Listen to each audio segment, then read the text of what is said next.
Yeah, I should stayed a little longer. Okay. Screen one. Good evening. I'm going to call the meeting to order for April 2nd for the Oxnard City Council. And Madam Clerk, roll call and post into the agenda.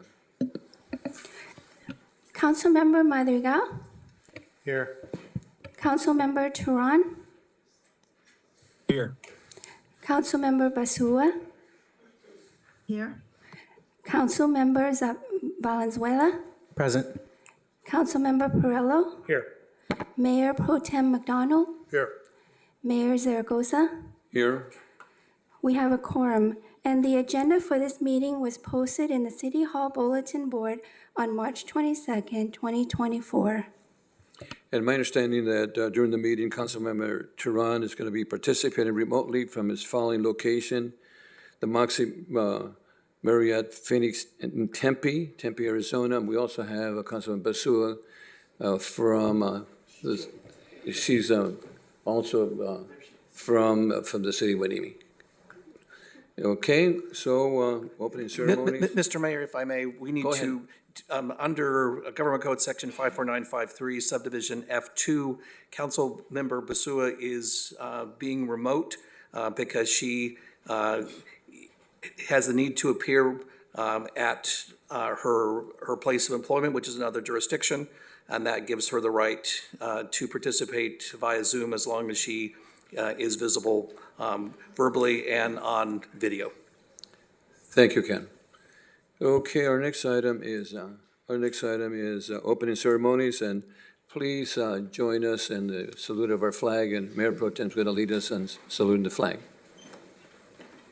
Please place your hand over your heart and join me in saluting the flag of our nation by saying, I pledge allegiance to the flag of the United States of America and to the republic for which it stands, one nation, under God, indivisible, with liberty and justice for all.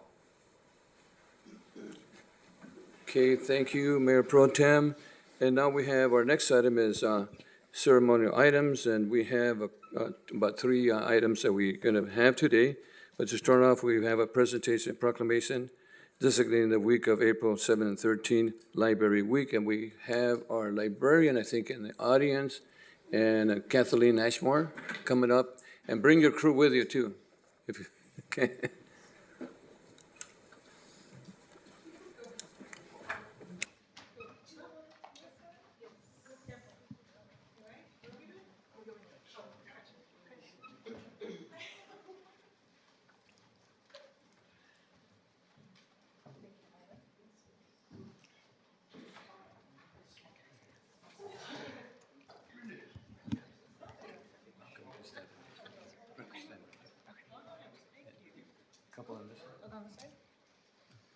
Thank you so much for being here. Thank you so much. This is Proclamation Oxnard Public Library Week, April 7 to 13, 2024, whereas libraries offer the opportunity for everyone to connect with others, to learn new skills and pursue other passions, no matter where their life's journey take them. Whereas libraries have long served as a trusted institution, striving to secure equitable access to information and service for all members of the community, regardless of race, ethnicity, creed, ability, and sexual orientation, gender identity, or social economic status. Whereas libraries adapt to ever-changing needs of the communities, develop and expanding collections, programs, and services that are a diverse population they serve. Whereas libraries are accessible to inclusive places that promote a sense of local connection, advancing understanding, civic engagement, and shared community goals. Whereas library plays a pivotal role in economic development by providing resources and support for job seekers, entrepreneurs, and small businesses, and contributing to local prosperity and growth. Where libraries make choices that are good for the environment and make more economically sense, creating thriving communities for a better tomorrow. Whereas libraries are treasured institutions that preserve our collective heritage and knowledge and safeguard both physical and digital resources for present and future generations.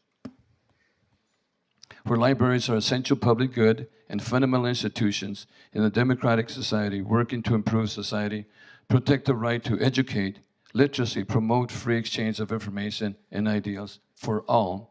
Whereas libraries and librarian workers that we have here today, joining library supporters and advocates across the nation to celebrate National Library Week. Now therefore, I, John C. Zergos, Mayor of the City of Oxnard, proclaim Oxnard Public Library April 7 to 13, 24, during this week, and encourage all residents to visit the library and celebrate the adventures and opportunities that they unlock for every day. Ready, set, and reinvent. And this is signed by the mayor. Here we go. Do you want to share a couple of words? Sure. And introduce yourself. Yes, let me introduce my staff, my team here. This is Joanne Center. She does a lot of our programming. We have Erin Herzog. She runs our circulation, and Alan Neal, he helps us with our branches. And we have Tammy Zavinsky. She runs our tech services. She's in the back. National Library Week is a special week for us because we get to celebrate an institution that we believe deeply in, free access to information, resources, educational and quality of life goals, and we get to support our community in all of that. And so this is something that we enjoy. Next week, we are going to celebrate it with Princess Story Times and ventriloquists for our little ones, so bring out your kiddos. For our teens, we're gonna be doing boba making and banned book bingo for our teens, so they get to learn some of the titles that have been challenged and the history behind that. And then for our adults, we're bringing out Glenda Jackson, who is a Ventura County historian. And then we're closing out the week on Saturday, April 13th, with our local author showcase. Oxnard has a wonderfully rich community of creative individuals, and so we're excited to bring out our published authors, our aspiring writers. We're going to have author panels, and so please come out and join us. That's all I have. Thank you. Thank you so much. Does anybody else share anything else? Let's put our hands together for librarians. This is really, really important. Thank you.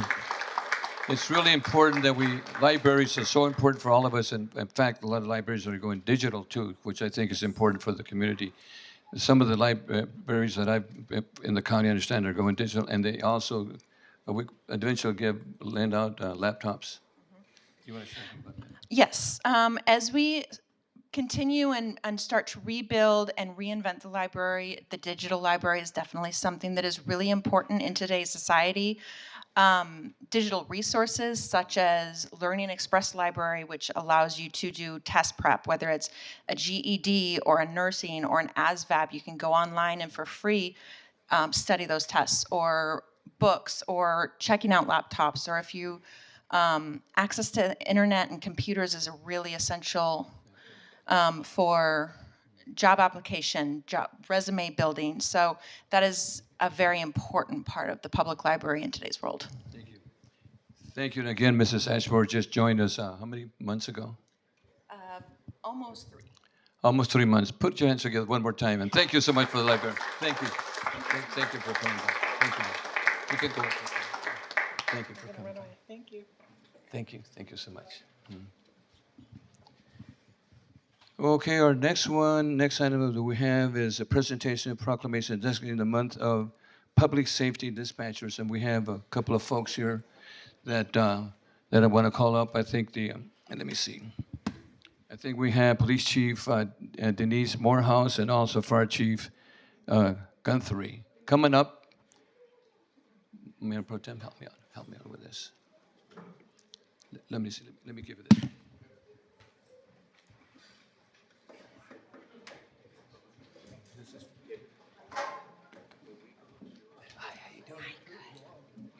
Mayor Pro Tem. This is for the county. Hi, thank you. Hi, thank you so much. Thank you. Thank you so much, Chief. So I'm going to read this proclamation, Public Safety Telecommunication Week, April 14th to the 20th, whereas the President of the United States Congress has established the second full week of April as a National Telecommunication Week, whereas emergencies can occur at any time, and prompt the response of emergency services is critical to the protection of life and preservation of property of citizens throughout our nation. Whereas public safety dispatchers are the first and most critical contact that citizens have in emergency services. And as highly trained professionals, they depend upon the gathering of accurate information that is crucial in ensuring the safety of our citizens and emergency personnel. Each year, the public safety dispatchers and supervisors at the Oxnard Police Communication Center handle 350,000 telephone calls, including 100,000 911 calls in 2023. And the public safety dispatchers manage each call with the highest level of service. This is tremendous. Whereas the highest of the highly trained public safety dispatchers and supervisors have contributed substantially to the safety of our citizens and staff in obtaining detailed information, making critical decisions quickly, and dispatching the times of emergency that often make the difference between life and death. Now, therefore, I, John C. Zaragoza, Mayor, City of Oxnard, do hereby proclaim the week of April 14th through 2024 is Public Safety Communication Week in the City of Oxnard, and honor all those diligence and professionalism that keep our citizens safe in the City of Oxnard. And we have this. And we understand we also have Mayor Pro Tem. I think we have one for the county. County. Similar to the county, and the county had 200,000 plus 75,000. So, De La Rosa, here we have that for you. And we'll have the chief say a couple of words in there. Thank you, Mayor, for the proclamation. As you know, it's National Public Safety Telecommunicators Week, and we'd like to take this time to recognize the very hard work that we do. With us here is some of our dispatch staff. Wanted to share that they've taken their time away from their job to be here today with us. The mayor said it right, is the very busy, very stressful, very demanding job. And as he said, 350,000 phone calls coming in just to Oxnard Police Department's communication center every year. And that was for last year. So it's about that every year. And we just say hats off to our dispatchers and thank you for what you do. And now gun 3. There we go. And you have 200, what is it? Yeah, and Carson Guthrie, Assistant Fire Chiefs. I have Battalion Chief Guillermo De La Rosa here representing the Ventura County Fire Department and their Fire Communication Center. I know they're watching online, and this is just our opportunity to say thank you. On the fire department side, we enjoy the benefit of police department, dispatch center, but also the Fire Communication Center, and it's an incredible amount of work. They're the first line of defense for our citizens, and I'm very grateful for organizations and the professional work they do. So thank you out there, FCC, and yeah. Put your hands together for Oxnard Fire Department and the PD too. This is really, really great. You know, I have a story that happened to my wife, but I'm going to say it tonight because she's watching on TV. But because of the firefighters, she was very happy that the firefighter showed up when she was ill. But one of these days I'll tell the story. But thank you again for the firefighters. Not one of the important things about firefighters, we always think about fires, but they also, if somebody has a stroke or a heart attack or somebody broke their leg or somebody cut their finger, whatever at home, they're there to protect you, which I think is really important.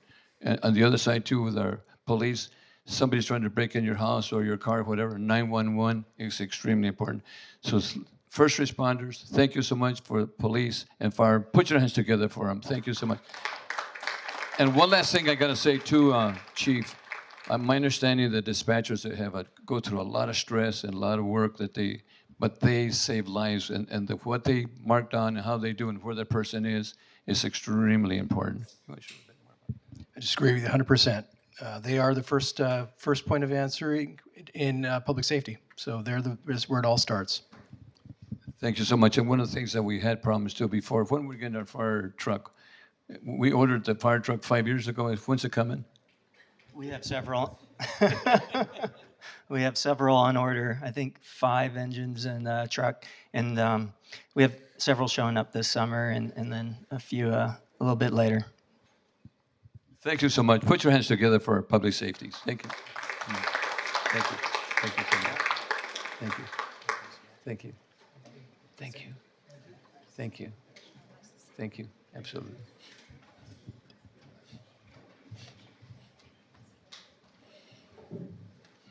Okay.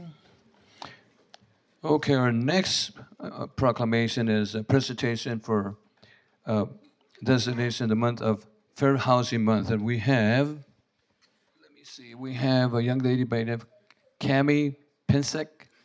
Cami, come right up. From the Board of Realtors, County of Ventura or Oxnard. Coming up.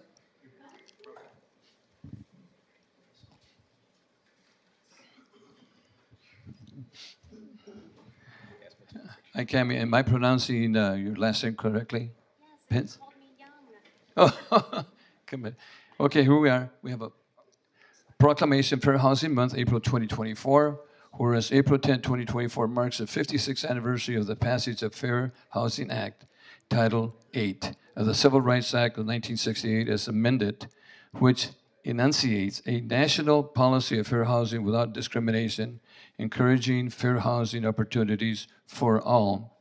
Whereas the Ventura County Coastal Association of Realtors and the Real Estate Fraud Team is committed to highlighting the Fair Housing Act by continuing to address discrimination in our community, to support programs that educate the public about rights to equal housing opportunities, and to plan partnership efforts and other organizations to help ensure everyone has a right to fair housing.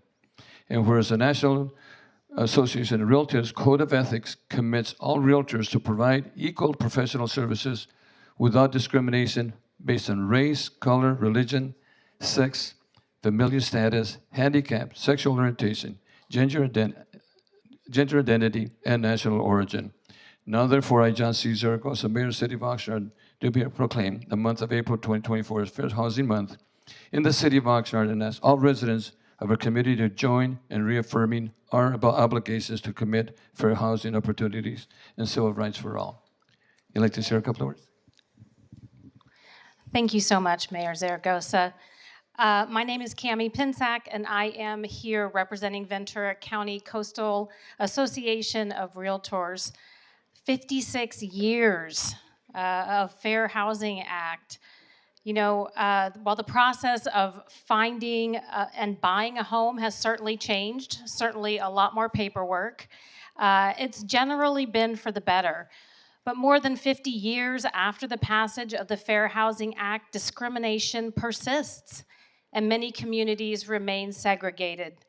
We appreciate the proclamation from the City Council and the Mayor recognizing April as the National Fair Housing Month, and hope that you will join us in a year-long commemoration of the Fair Housing Act in Oxnard, and we urge all citizens to wholeheartedly recognize this celebration throughout the year. Thank you so much. Thank you so much. And one of the things I'd like to share with you, that fraud team that you have, Yes, REFAD has really helped a lot of individuals. I remember when they first started, there was a lot of individuals that were doing quick claims for their parents and so forth, and the parents never knew about it, which they had them sign here, mom, and so forth. After a while, they sell their house and so forth. But the REFAD, working with the DA of the County of Ventura, really helped tremendously to actually reduce that abuse and crime in real estate. Thank you so much, to the Board of Realtors. I used to belong with you guys 200 years ago when I had my own business. And thank you again for being here. Put your hands together for the individuals from. Thank you, Mija. Thank you so much. You want to share anything? I got nothing. Thank you. Thank you so much. Okay.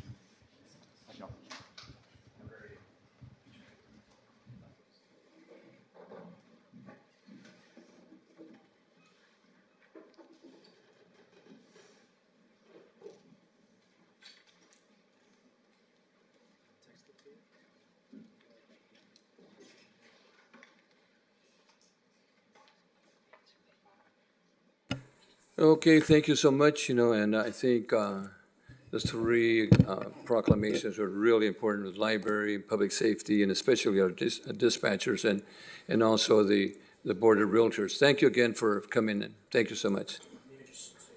Go ahead. For my fellow council members, tonight we recognize three organizations: the real estate, library, and public safety. There were gentlemen here from the county. I appreciate the fact that we have shared experience. We share the county and the city, we help each other out. But with respect to public safety and calling 911, with Mother Nature doing whatever she can do, and today she did something in Taiwan, public safety is extremely important. We need to have these people here, we need to respect it, and we need to know how to use the information. The library, in my opinion, is the basic first step in citizen. If you can find information at the library, you can get help from information in the library. When I first got involved in this, there were representatives, specifically Mr. Herb Smith, taught English as a second language for a lot of people. He's a school teacher. I know other people, Mr. Larry Stein has been involved in a lot of things. There is a lot of opportunities at our libraries, and the magic word, free. It's free. Take advantage of it. Thank you, Mayor. Thank you. Thank you so much. Our next item is item D, is public comments not on the agenda. And I had initially, Madam Clerk, Jessica Sandoval, is she available? Mayor Zaragoza, Jessica is currently not available virtually or in person. She's not, okay. Okay, so our next speaker is Santiago from J Street. Santiago lives at 53 South J Street, according to the... And Santiago, ¿quiere español? No, Inglés? Mixteco? Let me see, where interpreter. Oh, you have an interpreter that's going to...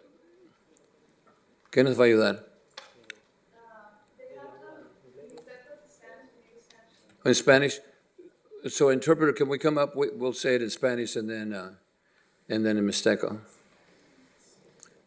So Lourdes is going to help us out.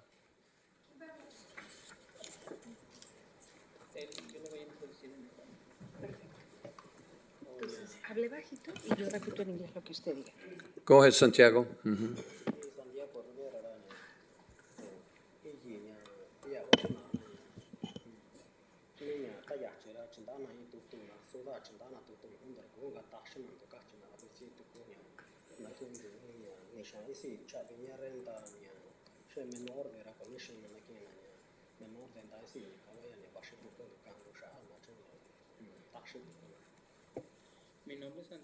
My name is Santiago.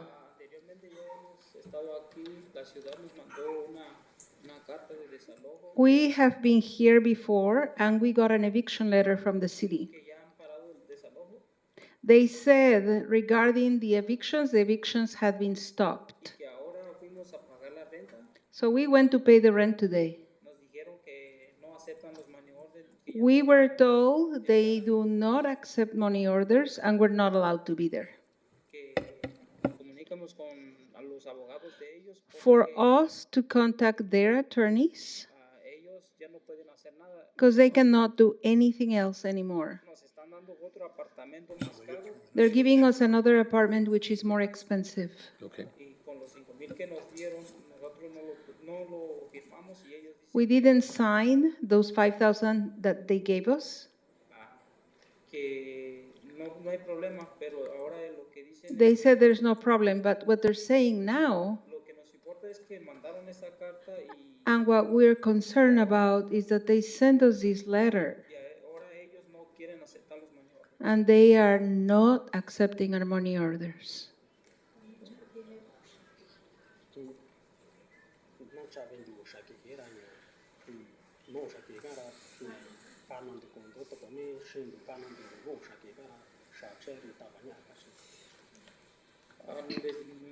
Les dijeron que tienen 8 días para que paguen nomás lo que van a estar y si no salen. They are told they have 8 more days to pay only for the length of time they're going to stay there, and if they don't leave, Van a llegar el sheriff a sacarlos. the sheriff is going to kick them out. That's all. Lourdes, Mr. Ramirez is available there for information too. And Lourdes, can we find out who they are, the people that are, so for the record? De todos los inquilinos que viven en Vía Oxnard. Los que le están diciendo que se tiene que ir, ¿quiénes son? Son los managers que The managers of Via Oxnard. Vía Oxnard. Okay, thank you. And Mr. Ramirez is there available for any additional? Okay, thank you. Lourdes, hold on. The next person is Samuel. Samuel?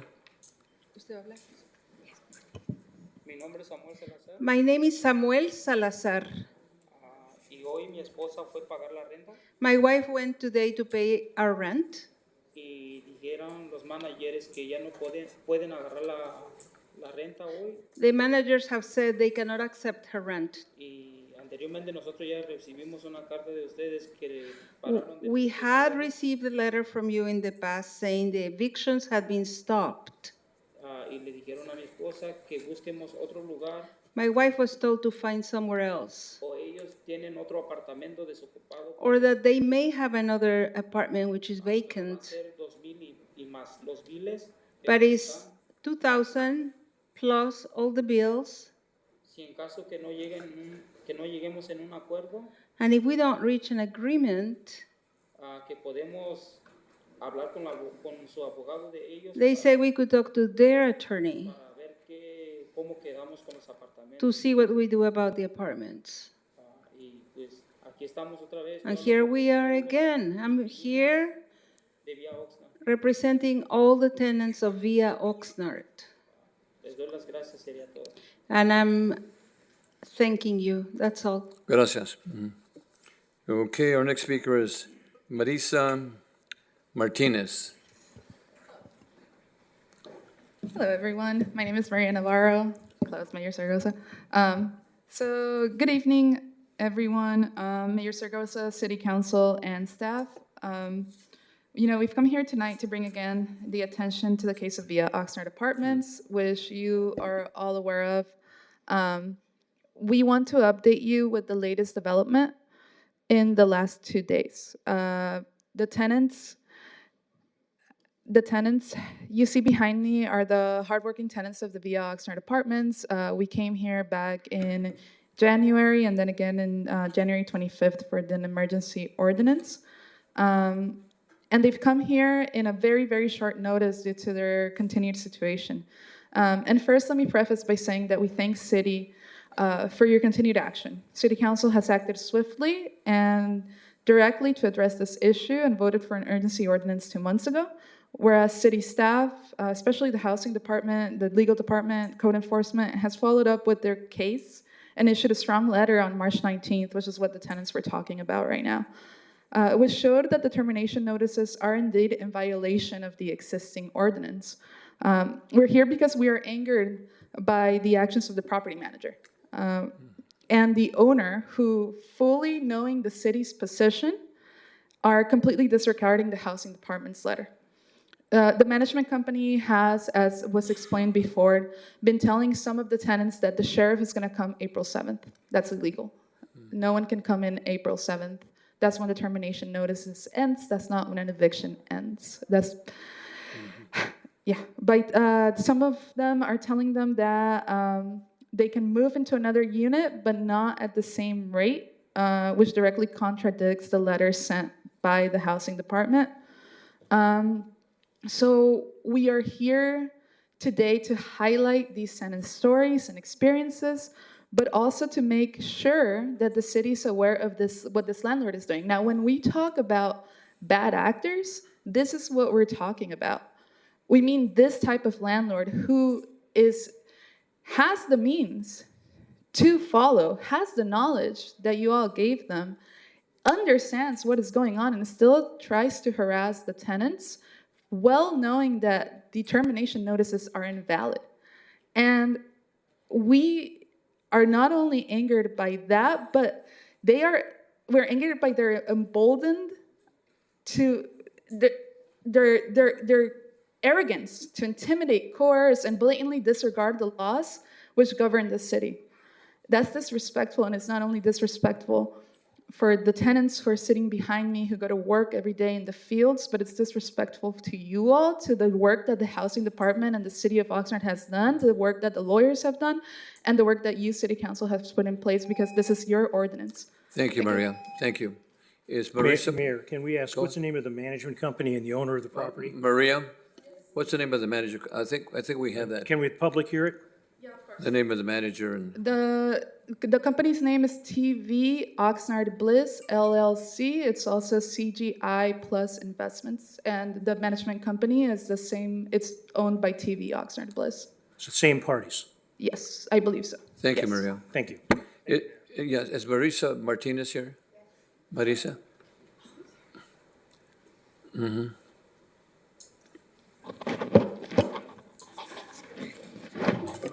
Good evening, Mayor Zaragoza and the rest of the board members. My name is Marissa Martinez, and I'm speaking here on behalf of my son that has a mental illness. His name's David, and he's been in and out of jail, homeless, beaten up. The behavioral health has not really helped him out. And I know I don't know where to go. Do I go to the County of Ventura because it belongs to behavioral health? I understand I probably have to do that and address it. But as far as my son's concerned, you know, I'm getting the runaround. Call me tomorrow, we'll do this. We're gonna pay for this. We're not gonna pay for him on this. All they wanna do is give him the meds. Where's the therapy at? This is happening on a lot of people. I'm sitting there a lot at behavioral health in the south end and on the one in Gonzales. And I see people frustrated that they don't even have an officer of the day, you know? So these people get turned away. My son has needed his medicine for over a month ago. And his next appointment is on Friday, and I have to, well, hopefully the case manager will take him. I need resources. Maybe the city may have some, because my son is schizoaffective and has PTSD due to his brother's murder, and he needs help. And I understand the homeless issue, I really do, and I know that you guys are really trying to work on it, but my son really needs help. I appreciate guidance.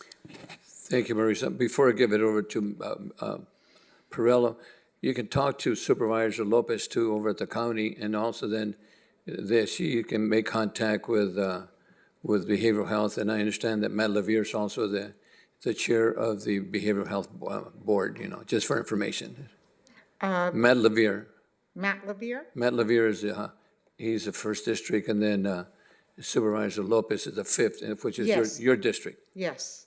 They So can- they I can- would go to them, and Matt Levere, talk to him as well? And he's the head of the behavioral health board. Okay. And Is who's there that? any way I could sit on their So- meetings on Wednesdays? Excuse me? I understand they have Wednesday Yes, meetings. yeah, I want to be part of that. Right at the Williams Building in front of Yes. St. John's. Is there any way I can be part of that meeting? You can contact them. Yeah, Okay, you can- thank you so much. Okay, and Councilor Perella? Thank you. Supervisor Long, I'm not saying she's better or worse, but she also represents part of Oxnard. You live in Oxnard? She lives in the fifth. Yes. You live in Oxnard? Then she represents part of Oxnard. Get a hold of her too. I Three. also want to thank Oxnard PD because every time I needed them, they helped me. The crisis team, they don't even have one. But They the said that 911, that they would come with Oxnard PD, and they don't. And I really give it to Chief. Benitez, the Thank chief, you. Thank you for for that. really working hard on these, what are they called? The CIT officers. Yeah, thank you. Because they're coming by themselves without the, Marissa, I know I've worked with you a lot when I was in Board of Supervisors, but you belong to Lopez's district, number one. yeah, I And Matt know, but Levere I is the just head. wanted to address that and make sure that you guys know, because I understand what's going on here. Thank you so much. Okay, thank you. Okay, let me see, any other speakers? Mayor Zaragoza, there's no additional speakers virtually or in person for this item. Okay, so then we're going to go into item E. This is a report of the city manager. Mr. City Manager. Thank you, Mr. Mayor. So I want to address and provide an update with regard to the tenants that are here. So our staff, City Attorney's Office and the Housing Department have and continue to work hard with the community. At this point, my understanding is that we are in agreement that the notices are woefully deficient, and we will be in the coming days this week, issuing more citations and firing off more letters. Our city attorney's office, rightly so, needs to be very measured in the actions that they take on behalf of the city, because we can't represent individual tenants. However, I do believe that we can represent the general public interest in defending our ordinances. Now, I've not been able to review every speck of information that is available, but I can tell you from the varied pieces of information that I have been able to see and hear about, this certainly smells wrong. And I can also tell you that in my prior jobs, I have dealt with similar cases, and I have to tell you, such property owners don't really care about local ordinances. They have a way of stringing things out, playing games, and wearing everybody out, confusing people, and so on. I'm not making claims that that's what's happening here. I'm just talking about my prior experience. So the other thing that we are certainly going to do this week, given that at this stage this does not pass the smell test for me, we will refer this to the district attorney's office, because my hunch is that there are unfair business practices taking place here, and we need them to review it just to make sure that that is not happening. So we will be doing that in addition to enforcing our own ordinance. So that's my quick update on that. Thank you. I have two more items. Okay. So we'll end with the positive one. So let's go with the bureaucratic one that's necessary, which is the severe storms emergency action continuation. I'm going to hand it over to our city attorney to walk you through that. Okay. Yes, we are requesting that the council approve this extension. This extension will allow a waiver of permit fees for renovations due to flooding. So if it's not continued, then those whose property has been damaged would have to pay the permit fee. So City Attorney's Office does recommend that you vote to approve this extension. Thank you. Before we continue, Madam Clerk, we have Jessica Sandoval. She wanted to speak on this item. Mayor Zaragoza, Jessica is currently not available virtually or in person. Do we have any other speakers on this item? No, we don't. Okay, so we need a I'll move the recommended action on moved E1. Moved by Councilman Perello. Second. Second by Mayor Pro Tem, and we have our folks up. This is going to be a voice, okay. Mayor Zaragoza, we have a motion by Councilmember Perello and second by Mayor Pro Tem McDonald Correct. and Councilmember Turan, Yes. Councilmember Madrigal, Aye. Councilwoman Basua, Aye. Councilmember Valenzuela, Aye. Councilmember Perello, Yes. Mayor Pro Tem McDonald, Aye. Mayor Zaragoza. Aye. Motion passes 7-0. Okay, Mr. City Manager, one more item. Yes, I'm going to invite the city's cultural arts program manager, Julie Estrada, to come up and make a special announcement. Oh, good. That is timely because of when this event will take place. Welcome, Julie. Hello, good evening, Mr. Mayor, Mayor Pro Tem, and members of council. I have a few slides to share with you all, if I can get those brought up. Thank you. So I'm here to announce some upcoming events over the next couple weeks that are super exciting for the community. World Art Day is celebrated on April 15th every year to honor the contributions of artists and promote the importance of art in our lives. The idea of celebrating World Art Day was proposed by the International Association of Art in 2011, and the proposal was accepted, and the first World Art Day was celebrated on April 15th, 2012. The IAA was founded in 1954 with the United Nations Educational, Scientific, and Cultural Organization, or UNESCO, headquarters in Paris, to promote art and artists worldwide. The organization aims to encourage international cooperation among artists, promote the exchange of ideas, and foster the development of cultural diversity. Art is an essential part of human culture and has been used throughout history to express emotions, tell stories, and capture the beauty of the world around us. World Art Day celebrates the diversity of art and the role it plays in our lives. The date was chosen to honor the birthday of one of the most celebrated and inspiring artists of all time, Leonardo da Vinci. This day is celebrated in 21 countries and provides an opportunity to reflect on the importance of art and its impact on society. It also recognizes the contributions of artists and their significant role in shaping our culture. World Art Day is a great reminder to help people notice the beauty around them. It reminds people to express themselves fully. We are all full of emotions and should be allowed to show them without fear. This year, World Art Day's theme is a garden of expressions, cultivating community through art. To celebrate this is the first time since that the City of Oxnard's Culture and Community Services Department is making a full event out of World Art Day.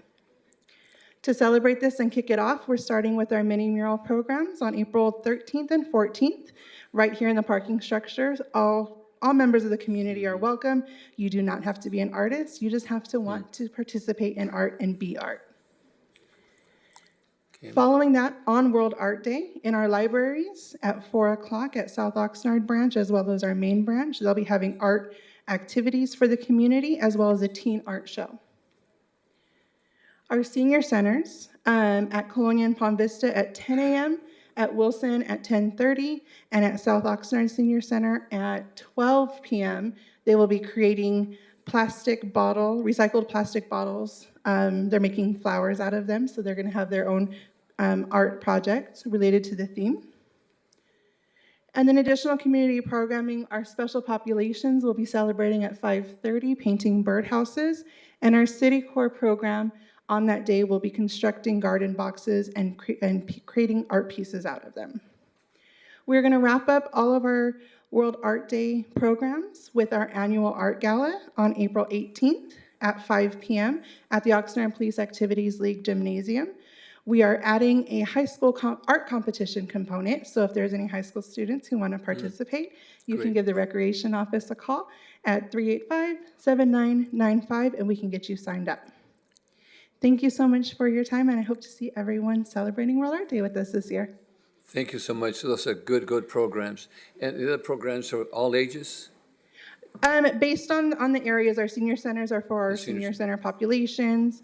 Our youth centers have been working since last week on their projects. Our art gala will be showcasing all ages. We'll have our senior art, our special populations art, our youth center art, as well as all 30 of our after-school programs will be participating and showcasing their art, all celebrating a garden of community. Great, thank you so much. Excellent. And 385, what was the number again? The number is 385-7995, and we can share any information or any updates with the community. And I think we have Councilmember Teran has a question. Go ahead, Councilmember. Thank you, Mayor. Thank you, Ms. Estrada, for that brief update. I'm wondering if you wouldn't mind sharing the phone numbers again, but maybe we can just have those shared out broadly. Because I saw there were a couple different numbers. Thank you. So, yes, so for the most part, everybody can call the Recreation Office. That's where my office is located, and I can share any of the information. Our 79. library number, I do apologize, that's actually on the wrong side, but our library can be contacted at 385-7530, and all other programs can be at 7995. Thank you so much. Thank you for the special programs, the Art Gala for the community and Culture and Community Services. You guys do a good job. Thank you so much. Okay, thank you so much. Mm-hmm. Okay, let me see. So any other items on this? No other speakers on this item? Mayor Zaragoza, there's no speakers virtually or in person for this item. Okay, so we're going to item F. This is the City Council members have any brief announcements I'd like to share of their activities, number one, and number two, to any items that you'd like to place in future agendas. And we'll start 3 minutes, please, and we'll start off with Councilmember Teran. Thank you, Mayor. I just want to thank the folks who were involved in planning the Cesar Chavez March that occurred this past Sunday. It's an incredible turnout and just a really great way of recognizing not only Cesar Chavez himself, but the many efforts that have happened around creating equity and opportunity for our many, many families and workers who hail from our farm working families. And it's just great to see that and remember that many of us in the city of Oxnard hail from roots out in the fields and at the former Colonial Packing House. The only update I have is that on next Wednesday, the 10th, the River Park Neighborhood Council will be meeting at Rio Vista Middle School. On the agenda is an item that I've been working with Supervisor Matt Levere on, and the Neighborhood Council Chair, Mr. Schnebelin, has been working with him. And we're going to be having an update from the Public Works folks and Watershed with the County of Ventura on the levy SCR1. So I invite folks to go out there, especially if you live in River Park. If you are nearby, especially in Wagon Wheel, South Bank, or River Ridge, also absolutely invited to attend. And I want to thank the River Park Neighborhood Council Chair, Mr. Schnebelin again, and Supervisor Matt Levere's office for working with the Watershed folks to put that together. And those are my updates. Thank you, Mayor. Thank you so much. Councilwoman Basua? Thank you, Mayor. I just, a few things. I just want to make sure that I clarify that I do have a work conflict and I am at home. I am going to have to take a break sometime approximately around 7:15. Hopefully it's about a 15-minute break, and then I will return back to council. So at that time, Mayor, if it's okay, I'll raise my hand and let you know that I'm going to be going on a break. I just wanted to make sure that I clarified that, and also just to make sure that I'm following all the rules. I am at home and my husband is home with me. So in case anybody's wondering, the adult members that I'm around. I was actually in DC from March 18th through March 20th. I went with RDP, which is Regional Defense, and it's basically an organization that cities are a part of, and we basically are lobbying for the interest of the base, jobs, education, and so forth. This year, our trip was in regards to sand erosion, infrastructure, and just different things that's going on as far as infrastructure on base.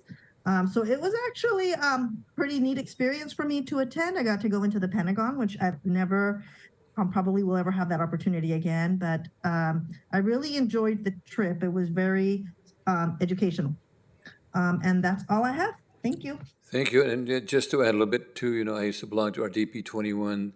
They bring a lot of money and work for our naval base Ventura County, and the majority of the folks that work there are from Oxnard too. So thank you for that. Okay, Councilman Madrigal.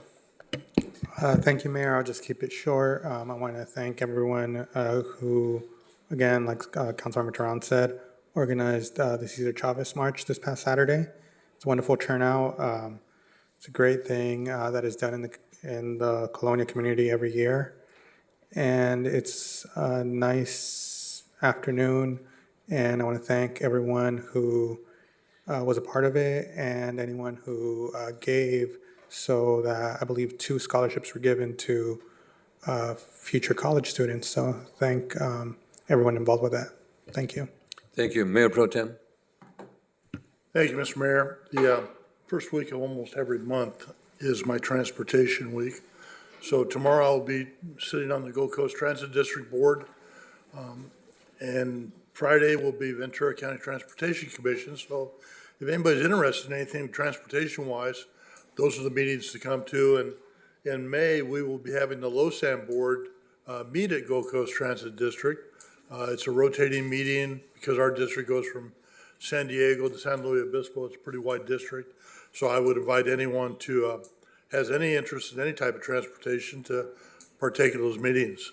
Last week, I was able to attend a ceremony at the Radisson Mendeley, or the now I'm having a senior moment here. The Radisson on Vineyard Avenue. Did I get it close, Chief? That's about right. Marriott, okay. Too many motels here. They're a mile- Residence Inn by mile apart. Marriott, okay. Thank you. Where we celebrated Officer of the Year and also employee promotions. And it was a very nice ceremony, co-sponsored by Oxnard Kiwanis Club. And the police department had a nice showing. And Councilmember Tran was able to join me there for a little bit of time also. Very good event. Chief, thank you for the invitation. I appreciate the opportunity to be there. And that concludes my report, Mr. Mayor. Thank you. Councilman Perlam. Thank you. I appreciate the people that came and spoke at public comment tonight, bringing the issues forward and sharing the names of the parties that are responsible for some of these things going on. I'm grateful that Councilmember Tehran mentioned that on the 10th, there's going to be a meeting at River Park. I was informed from a vigilant member of our community, Mr. Steve Nash, who's very much involved in water issues. He had the opportunity to see a watershed, had the opportunity to see a United Water Conservation District agenda. There was a picture on that agenda for a meeting of March 13th showing an attack on the levee, the SCR-1, just above River Park. I asked questions about it, shared it with our public works, shared it with the Rio School District, and also shared it with the neighborhood councils that are adjacent to the levee. River Park, South Bank, River Wagon Wheel, and Windsor North River Ridge. Also the Board of Supervisors. The reason I shared that is that a lot of people seem to have forgotten that in 1969, that levee was assaulted and successfully broken. We have a levee, it's there in place. The information is available. If people want to take a look at the video, they can get hold of the city clerk and she can share it because it was sent to the council members. It's public information. I hope that they address that at the River Park meeting. There should be some strong interest in it. We're all working to get SCR-3 and SCR-1 repaired, protecting us because you need to have a levee. It's no guarantee that nothing will ever happen, but you have to have a levee at the very least so you don't require to be buying flood insurance. The other thing, on a little separate note, I want to thank Fireman Stephen McNulty for getting me back with information with respect to some arson questions that I asked. And that's it. Thank you. And I do hope that the Easter egg that the Parks and Rec people put together, I hope it was a successful event. Thank you. Thank you. Councilman Valenzuela. Yes, thank you, Mayor Zaragoza. So I had the opportunity to attend a couple of fundraisers. One, the Takeo Youth Scholarship in Camarillo for some of our youth, and also attend the Many Mansions fundraiser in Westlake Village, seeing some of the good work that they're doing, not just in Oxnard, but several other communities in Ventura County and LA County.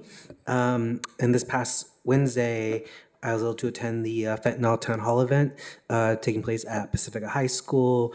Several community members there, being proactive and sharing resources needed to deal with this epidemic that we're facing, and also joined my colleagues at the Cesar Chavez March to remember some of the work that the farm workers and Cesar Chavez had done here in Oxnard before the UFW was founded. And also, there's something I want to bring up, highlight that's been taking place. Well, it's going to take place in my district. I think a lot of folks have heard that the Ralphs in Oxnard will not be there in a couple of months and will be replaced by Vallarta. It's kind of sad to hear this news. Been saying that. I'm sorry. Been patronizing that. That Ralph's for many years now. And for me, it's just seeing these good paying or better paying union jobs in the community. And these workers are going to be able to go to other UFCW locations, but, they'll still be, and then Barto will bring its own employees. And But I think something that really just got to me thinking was how we as a community and a city see union employees. I think for most of us here, I think on the council have been or are union members or retired union members. So actually very proud to see that level of working class representation here on the council. But I think I think just wanted to bring forward a possible resolution on labor organizing or supportive of unions here in the city of Oxnard as a stance. I think we've done these sanctuary stances for reproductive rights and immigrants here in Oxnard, and would like to possibly look into this. Thank you. Bye. Thank you so much. I'd just like to share too that I had the opportunity to attend the Cesar Chavez March. And I want to thank Javier Gomez for doing an excellent job. He's been doing that for years and years. We were accompanied by Senator Limon and Supervisor Lopez. We had Councilmember Gabe Teran and Councilmember Oscar Madrigal Valenzuela. And we had numerous other individuals. My understanding, when I talked to Javier, wanted to find out how many people attended. And he said approximately about 400 some people attended that march. It was really, really great. So I also want to thank our city employee, what's his name? Jaime Arellano. He's going to forgive me for forgetting his name, but he always does an excellent job, our city employees. So anyway, I think it was a great event. We were lucky that we didn't have any rain for about 3-4 hours, and then it started to rain again. But thank you again for all that attended that great march for Cesar Chavez.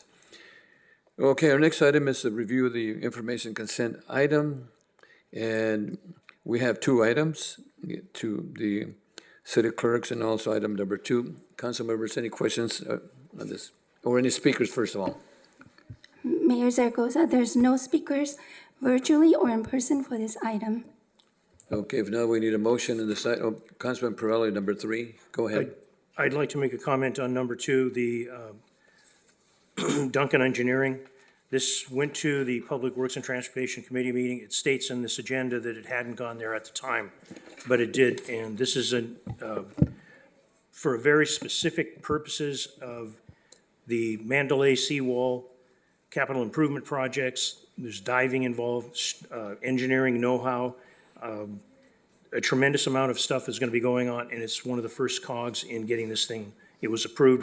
It was unanimous approval at the Public Works. And I don't know if there's anybody in staff that would like to just mention a little bit oversight of what this is, so the people get a heads up.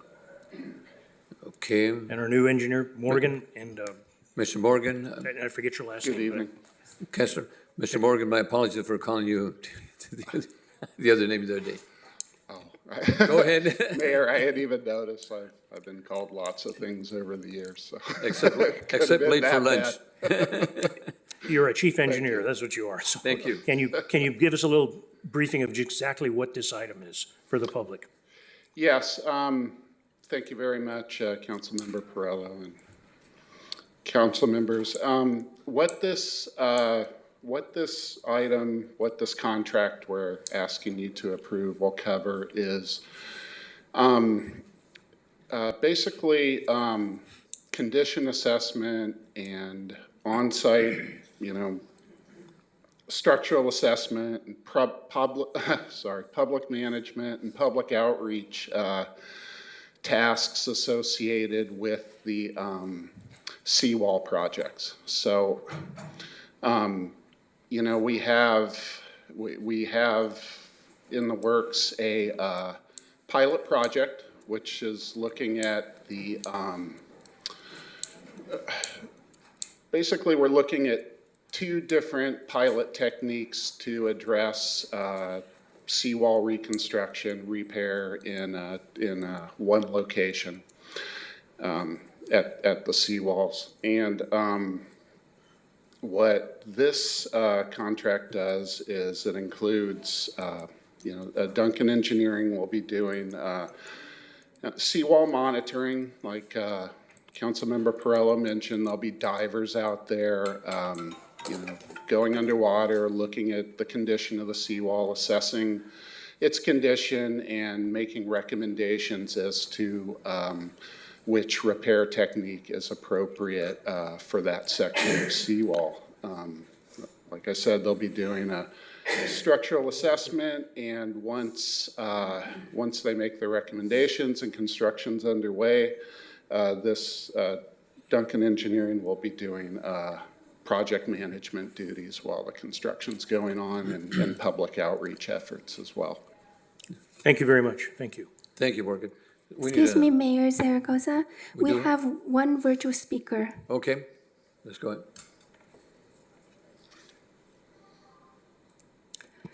Caller with phone number ending in 2382, please press *6 to unmute and introduce yourself if you like, and you have 3 minutes. Hello, my name is Debbie Mitchell. I was having trouble logging on there. And I'd like to thank the the Public Works and Transportation Committee for approving this at the meeting last week. I also wanted to mention to Mayor Zaragoza, you were correct. The channels were dedicated as streets, and I couldn't find the document. But in addition to the engineer's report, the monitoring of this project going on Hemlock, the project on Hemlock was delayed since 2018 when it was fully permitted and approved, and there was a turnover in Public Works at that time, and it was canceled. This is an R&D project so that we can see what process works best for a problem that is throughout the 7 miles of seawalls. And without that understanding of both the impact of doing the project and how it holds up, which will require monitoring, we can't set the foundation for the funding district that we need for the homeowners to pay their part of the repair and, if needed, replacement of seawalls. And the monitoring work that they do, this particular gentleman that runs Duncan Engineering, he was the prime monitoring contractor in years past that discovered and maintained a monitoring book that has every crack, every problem on every seawall, which allowed them to do the engineering studies that got us the repair work that has been done and is being done now. So without this really incredible monitoring, we can't put the engineering report and study and financial information and work impact together to actually put a bond together for the homeowners to vote on in order to proceed. And without that, it's not funded, and we're waiting for a disaster.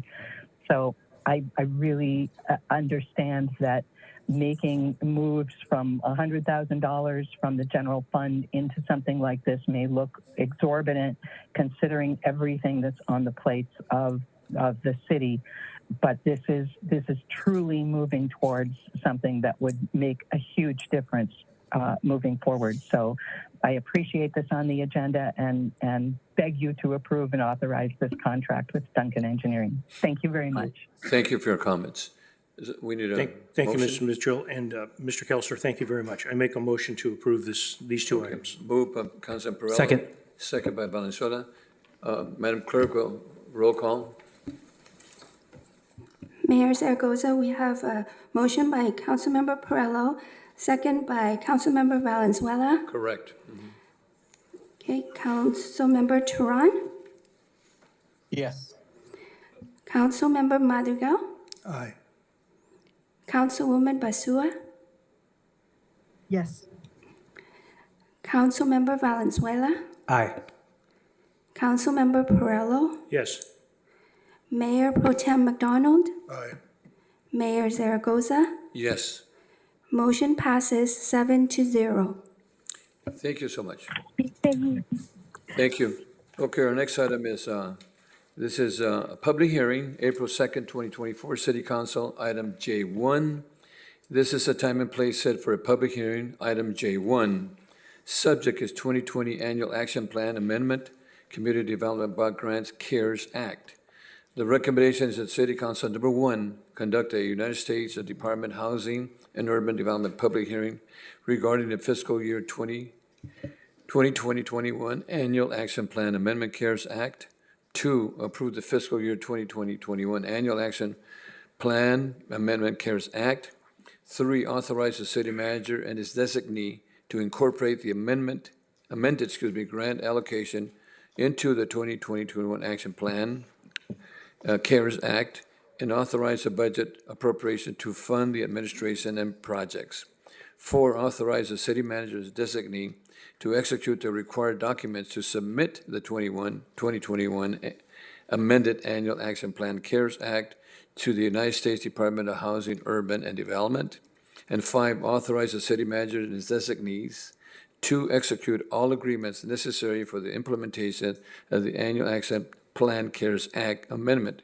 We start off with the city clerk certification and publications and any written communications. Madam Clerk? Mayor Zaragoza, there was a legal notice for this public hearing published in Vita newspaper on February 22nd, 2024. The city clerk's office has received no written communications on this item. Thank you, Madam Clerk. Do council members have any ex parte communications or other disclosures regarding this matter to state for the record? And we'll start with Valenzuela. No.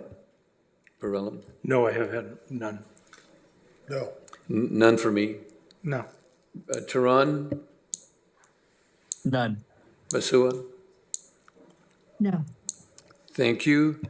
So the members of the public were invited to sign up to speak on this item on the city website, and any person who did not sign up to do so by submitting, they can submit a speaker card now, following instructions posted on the agenda for this meeting at the city's website, oxnard.org/city meetings.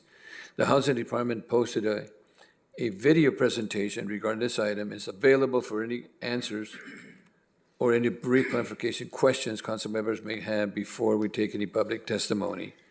The council will deliberate after the public hearing has been closed. Do any council members have any questions at this time? Councilmember Perrello? Yes, thank you very much. I had the opportunity to send my question to Mr. Ramirez, and I appreciate the staff report, but I just have a couple of questions. On page 79 of the staff report, I have a question about the word citizen, because the staff report addresses outreach to residents, for resident, and it has italic citizen.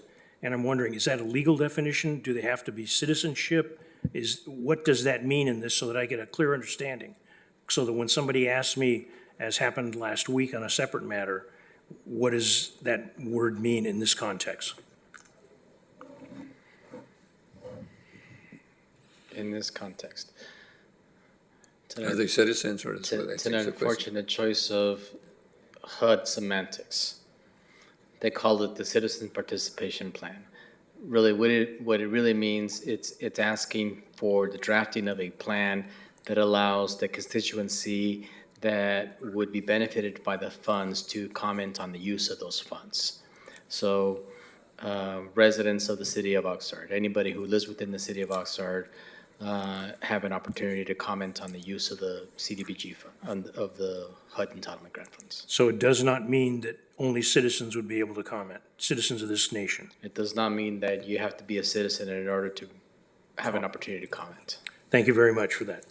The next question I had, on the bottom of page 79, there's a total of 820 served, and I sent you the questions. Are we talking about people, families, units, or cases of the 820 served? Persons. Persons? Okay, thank you. And the last question, and I appreciate the work that went into this, but there is, on page 82, and I sent this also, Mr. Ramirez, encampment response. So 2021 expenditures, just under 150,000. The funds needed 350,000. And the new not to exceed amount, 500,000. On two questions, encampment response, is that only for one encampment or is it for multiple? And was the funds used, did that reimburse, say, public safety if they were involved, or is it simply expenditures for the housing authority? It is not for any number of defined encampments. It would be for an encampment, a need that is need to be responded to as an encampment. So if there is a need anywhere in town that would need to be offered a response, it would be used for that purpose. Okay. So it is not defined or limited to any specific encampments. It is used for a response to that encampment. So a myriad of eligible uses include case management, motel rooms, debris cleanup, all the things that would be necessary in order to be responsive to that encampment. Okay, and thank you. The reason I asked that specific question, over the weekend, I've gotten specifically, a gentleman is asking me questions, are we mixing the money in different pots? And that's why I asked it. So the money that is identified, this 147 all the way up to 500,000, hope to be, that is for encompassing. It's not to another department in the city of Oxnard to tip into this bucket of money to supplement their budget? It is not it is not intended to supplement any other budget. However, I should be clear, the need is great. It's just a large need. And so we oftentimes have to assemble multiple sources of funds in order to be responsive to the large need, inclusive of 2 specific encampments that existed in the city of Oxnard, to which we applied for a large grant to the state. And in that case, it was to those 2 specific encampments. In this case, $140,000 definitely is helpful, but doesn't accomplish the need that $4 million grant was used for. And so we oftentimes just continue to allocate or find funds to be able to continue to be responsive to the encampment needs. Thank you very much. You've helped me understand, and I hope the public is watching that to get a little better explanation of how that works. Thank you for answering the questions. Thank you. Any council members have any other questions? Okay. If not, then I'm going to open the public hearing testimony portion of this item. And do we have any public speakers on this item? Mayor Zaragoza, we have no public speakers so far for this public hearing. Okay, if we don't have any public speakers, then I'm going to close the public hearing.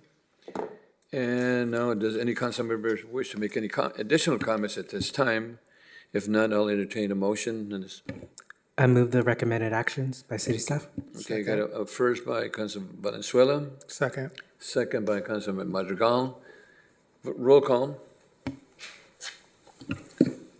Mayor Zaragoza, we have a motion by Councilmember Valenzuela and second by Councilmember Madrigal. Correct.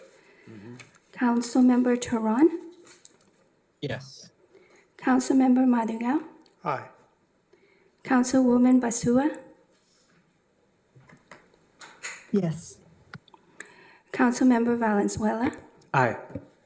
Councilmember Perello. Yes. Mayor Pro Tem McDonald. Aye. Mayor Zaragoza. Yes. Motion passes 7-0. Thank you. Thank you, Mr. Ramirez. Okay, our next item is K1. This is Reports Committee Development Department. Subject a study session to provide direction on the advancing accessory dwelling units, ADUs, regulations authorized under the California Assembly Bill 1033. Recommendation that City Council receive and file the information provided in the staff report, and to determine that City of Oxnard should not implement Bill 1033.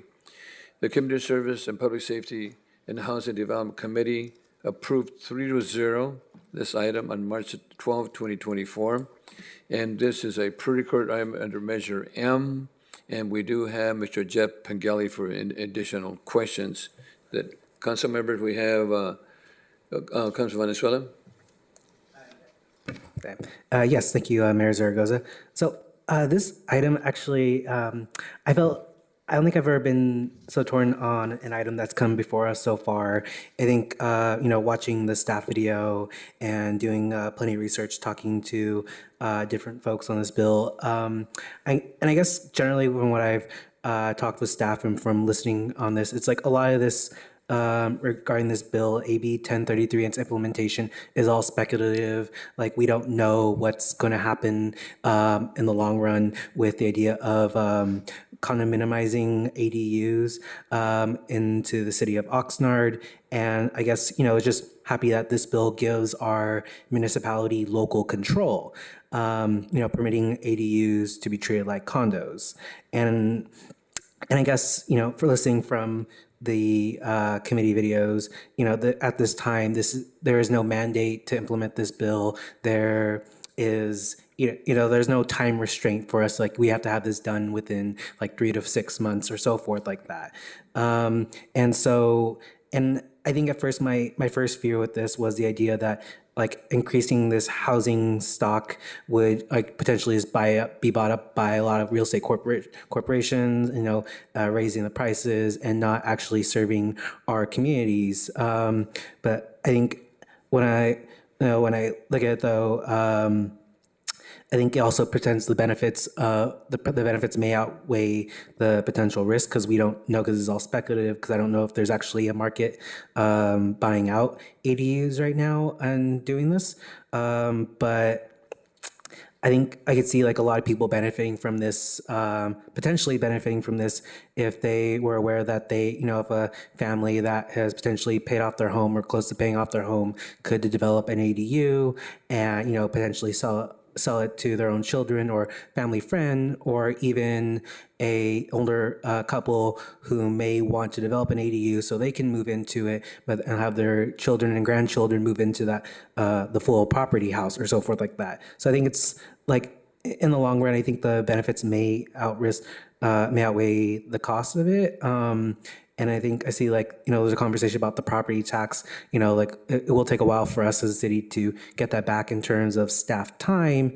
And, I think the recommendation right now is not to implement this right now, but is it possible, or not implement this and put the staff time into an ordinance? But I guess is curious, because there's no mandate to get this done right now. Is there like a go slow approach to this where it's there's it's not a stress or prioritization on staff time to do this, but and I'm not sure how long it would take to develop the ordinance for this, but instead of rushing it through, if this ever becomes a mandate, and it's all speculative, like mentioned before, but taking this over the next year or two to guide staff to do this, I'm just curious if that is a approach right there, like a slow approach. Thank you. Thank you, Mayor Pro Tem, council members, Jeff Pengelly, Community Development Director. There is some speculation in the pluses and minuses on this, the effects of this assembly bill if implemented. And again, for the audience, this bill gives us the ability to opt in. It's not a mandate. However, the pattern has been set by previous housing laws coming from our state that it may just be a matter of time before this option becomes a mandate. We'd like to wait and see what other cities are doing. Honestly, we'd like to see if there's any demand for it. A predecessor bill, SB 9, was passed a few years ago, and it's a much simpler process. It's a lot split bill in simple terms, but it offers a ministerial process as opposed to this AB 1033 process, which would be a subdivision map act process, a parcel map, the creation of an HOA, the creation of CCNRs, potential separation of utilities. It seems to be a much more cumbersome process. However, the predecessor, SB 9, we've had zero interest in it in this city. Speaking just anecdotally with some colleagues in other cities, there's been very, very little interest in SB 9, a much simpler process. Now we move to AB 1033. The feeling is that the one known is that it's going to take a considerable amount of staff time and effort to do community outreach, make sure we're crafting the ordinances correctly, and model it after best practices from other jurisdictions. But there has been no demand expressed by our public, and some of the stakeholders we've talked to have not expressed any demand for this. So with potential benefits and potential negatives, we think it's better to hold off on this for now, see what other cities are doing, see if there's any demand expressed by our community and the stakeholders in our community, housing advocates, et cetera. But at this point, we don't see that materializing. Thank you, Councilman Swan. And you mentioned those pros and cons very well, because I think it's really important, that people understand there's pros and cons over this, and you said very succinctly that let's wait on the 1033 and see what happens in the future. Yeah. So, council members, any motion? Councilman, I was just going to make a comment. This is, reading through this and listening to staff and taking, a 10,000-foot level look at this, to me, it seems like a nightmare looking for some place to happen. I just see all kinds of issues with this between lot line splits, sale of ADU units, that are all a single lot when they should be on a split lot. And then you have lot line adjustments. It's not going to do anything to increase tax, although the bill says there would probably be a property tax increase. I just don't see that happening. Because if you split the lots, each lot's going to have lower property tax. It's going to shrink down. That's right. It's just, I just don't like it. I would make a motion that we approve staff. excuse me, right after Mayor Zaragoza. Councilman Turan wants to share, then we'll go ahead with your motion. And we also have one virtual speaker. And my apologies, do we still have Jessica Sandoval? Jessica is currently not available. longer? No. Okay, so we go ahead, Councilman Turan. Thank you, Mayor. I'm willing to take the speaker first also. I just Okay. have a follow-up. Okay. Pengilly. Let's go ahead and go over the speaker then.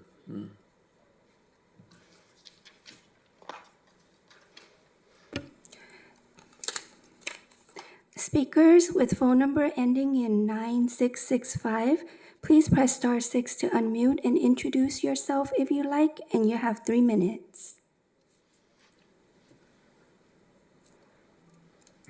Good evening, Mayor Zaragoza and council members. This is Barbara Macri Ortiz calling. Good evening. And I think I agree with Mayor Pro Tem. This could be a huge nightmare. But what it is, I mean, you just heard at the beginning of the meeting how these investors come in and really try to run roughshod over the city. There's not going to be any individual owners that are going to do this just because the costs are ridiculous. You don't have a homeowner association for one unit. You don't have, having to get a subdivision map back. It's not designed for that. I think this is a real underhanded way of opening the door again. What I could see happening with this is investors coming into a neighborhood, trying to buy out the people, and then taking it over and trying to reconfigure and do their own deal. This is not gonna work. I mean, just in terms of selling garages and saying that's gonna be, you can do that under the Subdivision Map Act. You're not gonna have any. Most of the garages are attached. You're not going to have any setbacks. I mean, there's not going to be an opportunity for home ownership, really, for smaller. The people are not looking for smaller homes. And to say, because if we do this, we're going to increase the availability of medium and larger sized homes, what we're just going to see is a huge increase in the prices where you can't buy them anyway, and we'll see this is the new 2008. For those of you that remember how our community basically got raped by investors 2008, 2009, this is the next level of that. So I just don't see any justification for going forward. I read the staff report. I agree with many of their conclusions, primarily the loss of housing to investors. There's no affordability restrictions, so what are we doing this for? And so I would oppose going forward with it, and I would recommend that within the legislative division of the city, start talking to your state representatives to get this repealed, because it's just that it's the next level of mischief that's going to happen with our home ownership. And we certainly don't need any more of that. We want to keep people in their homes, want to give them the ability to have a little income. 20 which seconds. we've done through the ADU. So I think we're on the right track and people are building some ADUs. But in terms of this is just a nightmare waiting to happen. And I would say, to support the staff report, Don't Thank you. start researching it and go Thank you, Barbara. take the initiative to push. Thank you, Barbara. Okay, any additional speakers, Madam Clerk? Mayor Zaragoza, yes, we have one additional speaker. Okay.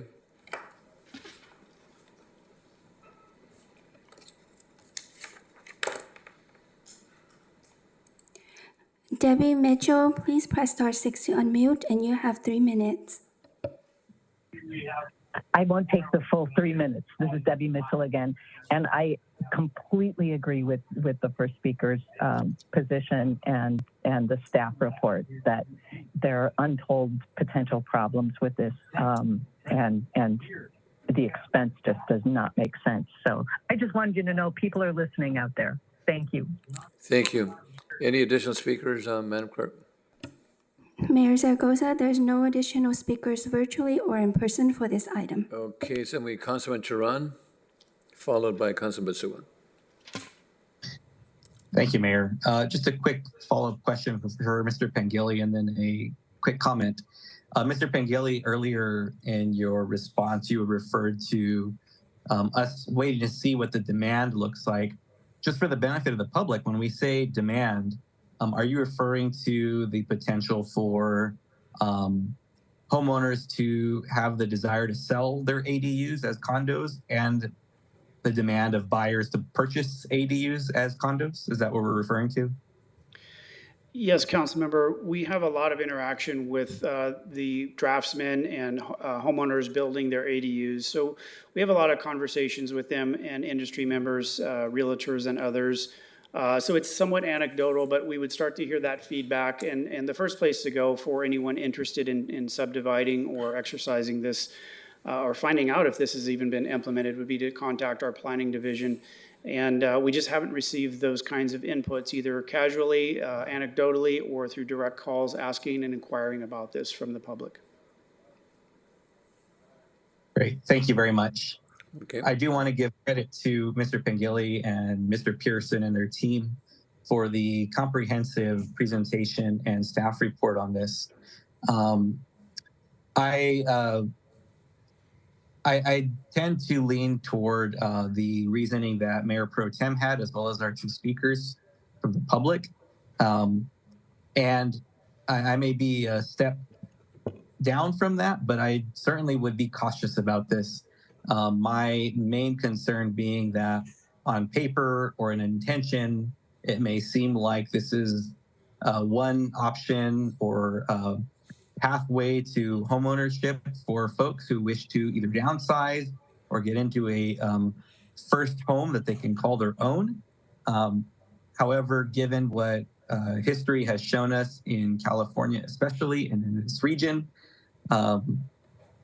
I hold caution on this because my worst case scenario personally would be having corporations and investors swoop in with as cash buyers or as investors to lock out any people who would be the ones who would benefit from this.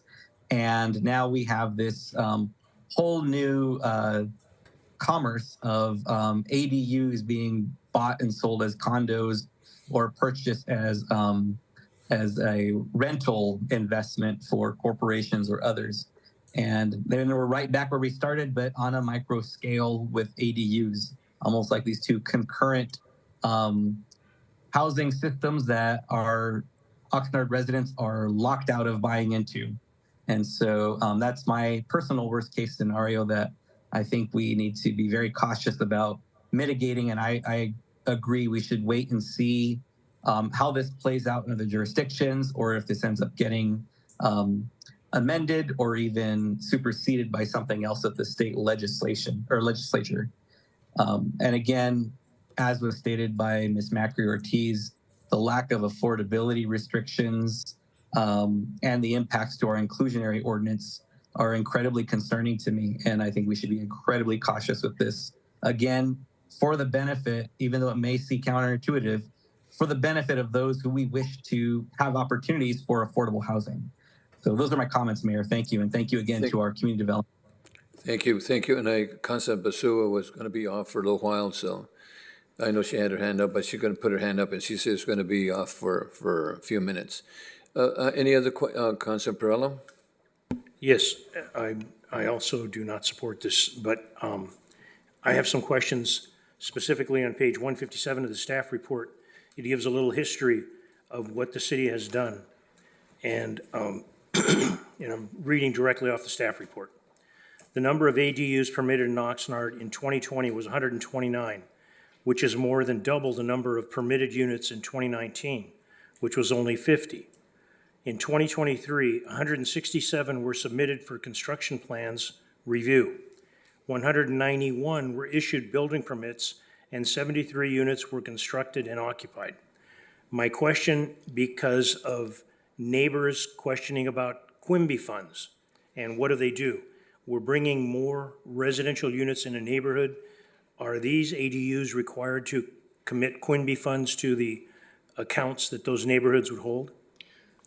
They do not. In most cases, ADUs that are under 750 square feet are exempt from impact fees, traffic impact, growth development fees, mobility fees, things like that. And Quimby is also included on that. ADUs do not have to pay impact fees.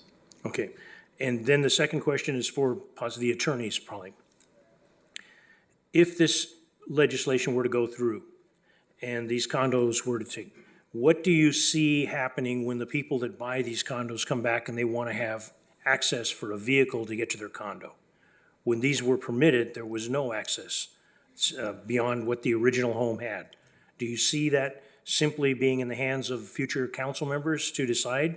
Or would that be part of the legislation, or we don't know yet?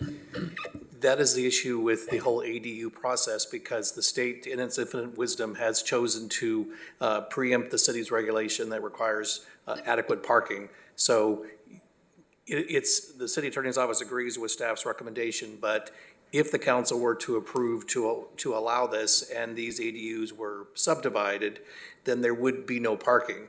And there would be no ability to get parking later, so it would exacerbate existing parking issues. So it would be frozen? That is correct. Right. Thank you very much, Mr. Rosell. Thank you. Those are my only So, questions. yeah, that was part of the pros and cons, that were shared with us in committee. So we have a first by Mayor Pro Tem, second by Councilman Perrello. Please vote verbally. Mayor Zaragoza, we have a motion by Mayor Pro Tem McDonald, second by Councilmember Perrello. Correct. Councilmember Turan. Mayor, just for the record, can we please restate the motion? Okay, the motion is to receive and file the information provided by this staff, and also to determine that the city of Oxnard should not implement Assembly Bill 1033. Thank you. I just want to make sure that was clear for the public what we were voting on. Yes. Councilmember Madrigal. Aye. Councilwoman Basua. So Councilwoman Basua is absent for the vote. She'll be off for temporarily. Councilmember Valenzuela. Nay. Councilmember Perrello. Yes. Mayor Pro Tem McDonald. Aye. Mayor Zaragoza. Yes. Motion passes 5-1. 5-1. Jeff and Joe and staff, thank you so much. Good presentation. Our last item is item. Excuse me. Go ahead. Should have been 6-1. No. But he went off. He denied. Gabby's not there. But it's 5. 5-1. Oh, he voted. You voted no. Oh, okay, my fault. Do you call if the person is not there, an abstention? Ken, are we okay with that, because she's not there? She had indicated that she was going to be leaving at 7:15, so she Right. stepped away from the meeting. She turned off her camera. So under that provision of the Brown Act, she is not deemed to be present. Okay, so then it's 5-1 then. That is correct. Okay, then correct is Thanks for the 5-1. clarification. Thanks. Thank you. I didn't hear it, no. Okay. Okay, thank you. So our next item is Public Works. The last item, this is citywide pavement management program overview Recommendation the City Council receive and file the report on the citywide pavement management program overview. This to share with you the Public Works Transportation Committee approved this item 3-0 on March the 12th. And the following item was also a pre-recorded item per Measure M. And we do have Mr. Michael Wolf, our Public Works Director, for any additional questions. Or in fact, why don't you just give us a 25 words or less on PCI? Yeah, good evening, Mayor, Mayor Pro Tem, council members, Michael Wolf, Director of Public Works. Maybe not 25 words. Can I get a little bit more, Mr. Mayor? Just a brief explanation. PCI counts as 3. Oh, sorry. About this time last year, we were talking about pavement condition index as part of our budgeting process, and staff felt like it was an appropriate time to have that conversation. So our pavement condition index is a measurement of our pavement from a relatively scale of 100 being a brand new street and 0 being not a brand new street. And the report that's in front of the council tonight is to talk about our proposed plan to move forward, subject to the restrictions we have right now because of the lawsuit against the city in terms of being able to bond, which is a pretty typical funding source for most municipalities. And so we wanted to identify a change because of that in terms of addressing our going forward with phases rather than fiscal years. But one of the biggest handicaps is our litigation with Mr. Starr, and potentially that's really going to, we have PCIs of 67 right now, from 0 to 167 is what we have now. And potentially we're looking at 68, correct? Currently, our latest payment report is a PCI of 67. 67. And then the council made a really nice dedication to our paving last budget year by doing one-time funding because of the bonding lawsuit, Measure O in general fund money. So we had close to, I think it was $22.5 million that we have this current fiscal year to do paving projects, which we should see a benefit in our PCI because of that. And Michael, real quick, the litigation is going to be handicapped because we're going to have to pull somebody from the general fund. We're going from 20-some million down to 6 million. Can you share just a bit of that? Sure. So right now, our annual payment report indicates to keep our PCI at 67 is about $19.5 million of hard construction money. When you add in the design costs, the inspection costs, the material testing costs, that's about a $23.5 million total cost just to keep our PCI at 67. So anything less than that, we would anticipate either staying at 67 or going down, which is not the trend we want to do. We want to be moving forward in terms of getting that PCI much higher, because as our PCI gets higher, our actual cost per square foot gets lower. And so the council did make that investment last year with about, again, $22.5 to $23 million. And we are finishing some of those projects up now. You can see Gonzales in construction, Wainimi Road. A couple of our residential neighborhoods are in construction as well, and some of our alley work. Mayor Pro Tem. Hey, Mr. Mayor, just a general comment, and I appreciate this plan coming forward. It went to committee also. And just an observation, I know that some people are a little frustrated with Gonzales Road right now being kind of disheveled, but I think for once we're finally doing it right as a city instead of coming in and doing pavement layers. Pretty soon you don't have a center median because we've raised the street level so high that it just disappears. And now if you go and look at the work that we're doing out there as a city, we're taking the street level down. We're putting all new center median structures in so they will survive the future. And this is stuff that's going to last well beyond my lifetime. And hopefully I got a few years left. But, I'm really pleased that we're finally doing it, in my humble opinion, the right way, instead of just patching it and repatching it and waiting for another rainstorm and patching it again. So I'm impressed with the amount of work and the type of work that Public Works is doing on our streets. Before I go with Councilman Teran, I'd like to share, those are good concerns that we have out there. We have out there on Gonzales Road, and I can tell you some of my family members are very, very happy. And I know a lot of people are too, but They're good concerns because we have under construction now, but it's going to be a short time for that. Councilman Turan? Thank you, Mayor. Mr. Wolf, I want to thank you very much for the update on this and bringing this forward to the council and to the public, and all of you and your team's work on this. I also appreciate you and your team put together a map that I think Diego has if he wants to get that ready to get queued up, just regarding alley construction. And when we're looking at alley construction and the limitations we have because we have to cash fund this due to being unable to bond it, you can see the colored pictures, or excuse me, the colored lines there are some of the alleys. And these are the ones that are ongoing or are completed. And note that there's been some really great work that's happened. There's still a long ways to go with alleys, but you can see there's some really great work that's happened in both South Oxnard and North Oxnard. And I just wanted to recognize that work that Public Works has done for our alleys. And the ones that have been done, they look great. They're amazing. The ones that are done in cement, I really appreciate the work on that. And I just really invite the public to really take into consideration here the amount of effort and project management and funding that this takes.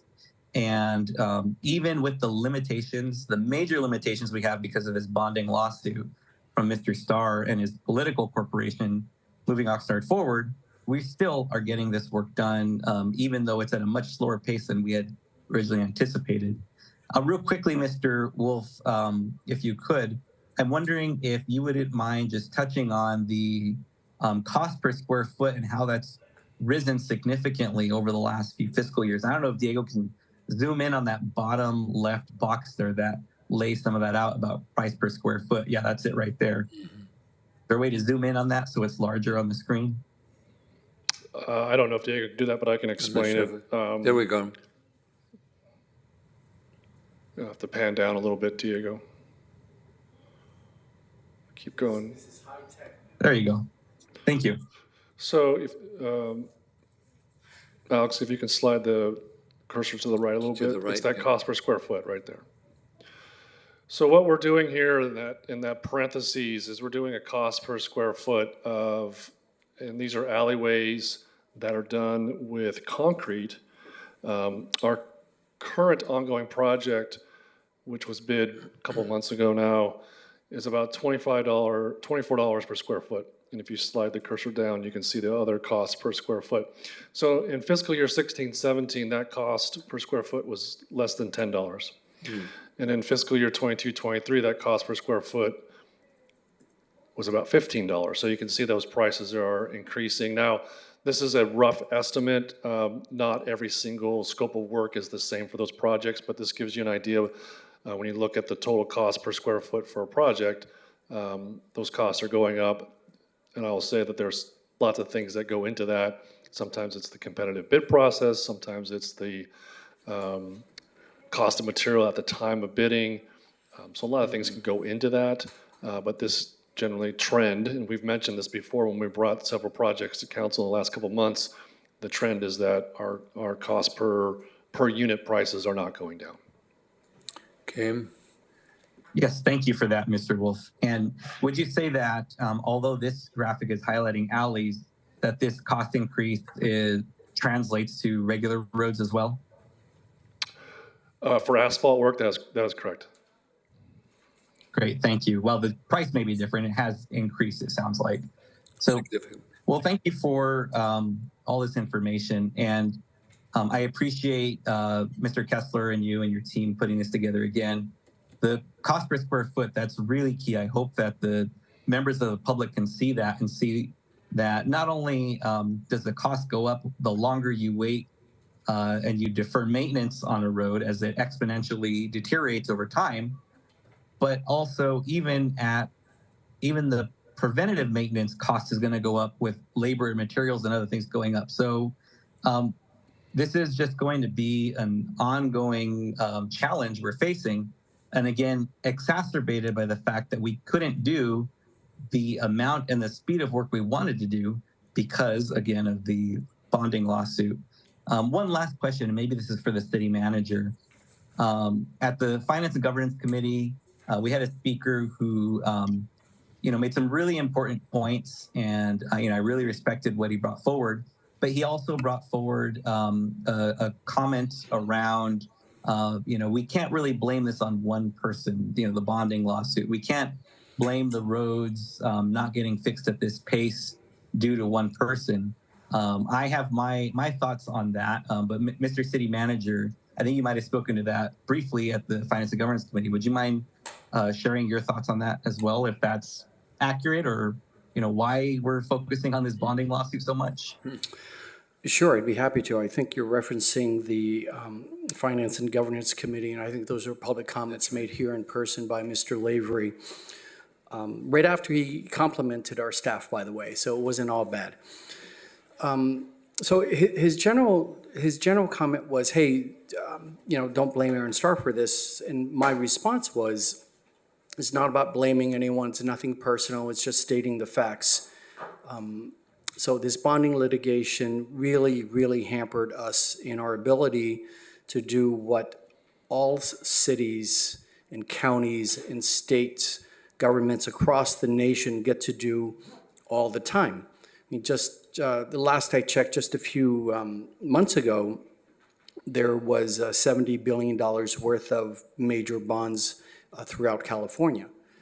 And some of the categories, most of which are municipal, have to do with uses for major projects. So, Mayor Pro Tem, to your point about the roads that we're building now are going to outlast you, unfortunately that's true in a good way, but what's truly unfortunate is we're paying for it in all cash up front. That's right. When it should be spread across multiple generations, because they will be enjoying these roads after you and I are long gone.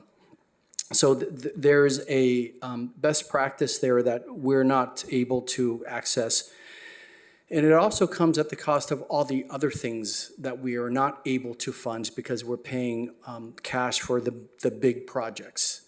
So there's a lot at stake here, and we'll be talking about this more as we open up the books and get into our upcoming budget. But this is serious. It's not personal. I mean, it is offensive to me that this can happen in the courts, but it is what it is here in Oxnard, and we will grind, no pun intended, we'll grind through it. But it does do harm, not just for the organization, but for the community, because of all the things that can't happen right now, because we're spending cash for the big projects, which should be financed. These projects should be financed. They should never be paid all cash up front. Thank you. And then let me show a bit. And the analogy that was spoken about too was, if we're buying a house, you buy a mortgage, because nobody with a minimal dollars or million dollars can buy a house cash.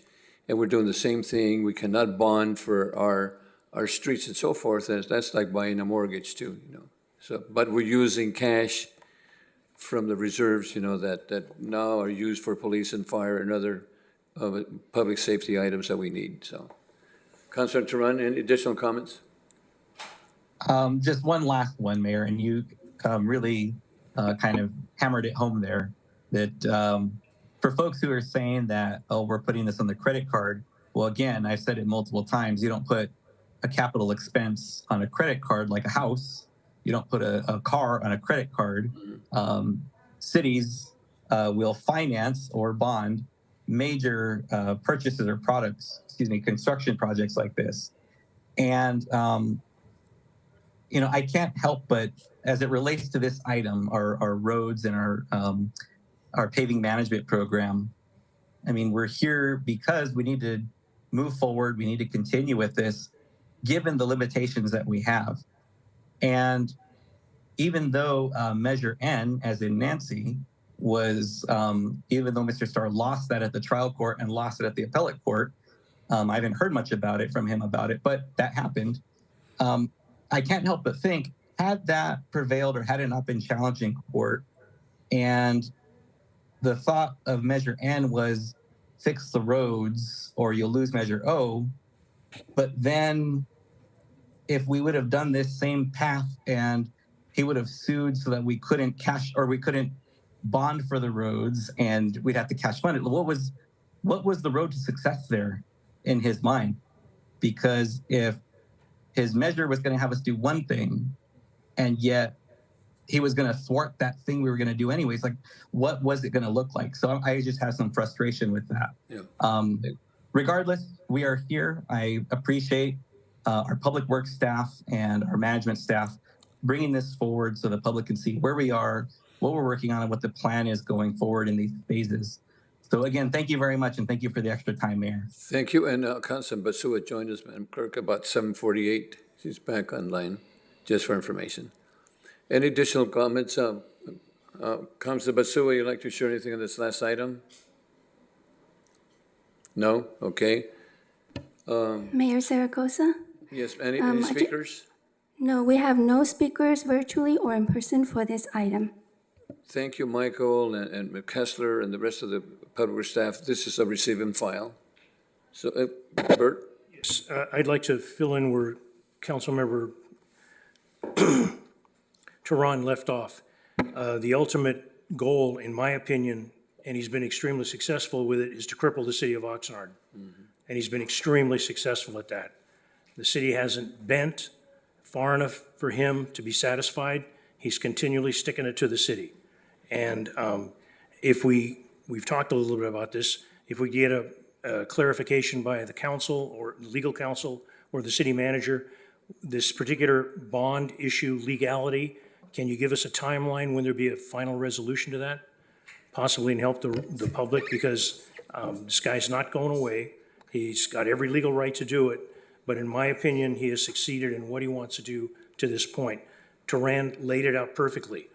Measure N, and if we would have done what we did, we'd bring the numbers up. Okay, let's stop us from having money to spend. It doesn't take a brain surgeon to figure out what he's trying to do. Happy to respond to that. The city was successful at the trial court level in the bond litigation. Before final judgment was entered, Mr. Starr filed an appeal with the Court of Appeals. Generally, it's anticipated that will take a minimum of 12 to 18 months. And then if, as we expect the city is successful, then he can still file an appeal to the California Supreme Court. So 12 to 18 months is the likely time for resolution, but it could go longer. If he were to go to the Supreme Court, is there an expectation of how long that takes? The Supreme Court does not have to take jurisdiction. The only cases the Supreme Court have to take are death penalty cases, which this, of course, is not one. So we believe this is, well, it's hard to predict what the California Supreme Court would do, but if the appellate court's decision is appealed, then it could take another 12 to 18 months as well. Thank you very much, Mr. Rosella. I appreciate that. Thank you. That's our last item, receive and file. And I'd like to thank Mr. Morgan Kessler for the work on this, and Mr. Wolf for the explanation. Thank you. And we are adjourned.